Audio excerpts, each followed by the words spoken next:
Hey everyone, welcome back to another video. Today we will be discussing how to watch Hulu from your phone to your TV.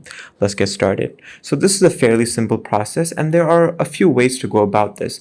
The most iconic way to go about this is using a HDMI cable. But of course, in order to use your HDMI cable, you will first need to buy an adapter which can connect your phone to your HDMI cable, and then you can simply go ahead and connect the other end of the HDMI cable to your TV.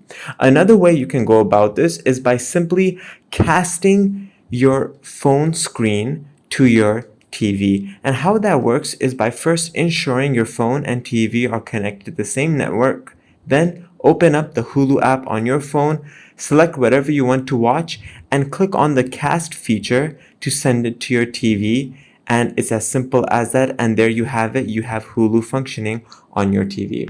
It is a fairly simple process. You can also use AirPlay for those who are using fourth generation and later Apple devices, which is again a fairly simple process, but instead of clicking the cast icon on your screen, you will click on the AirPlay icon. And it is again as simple as that.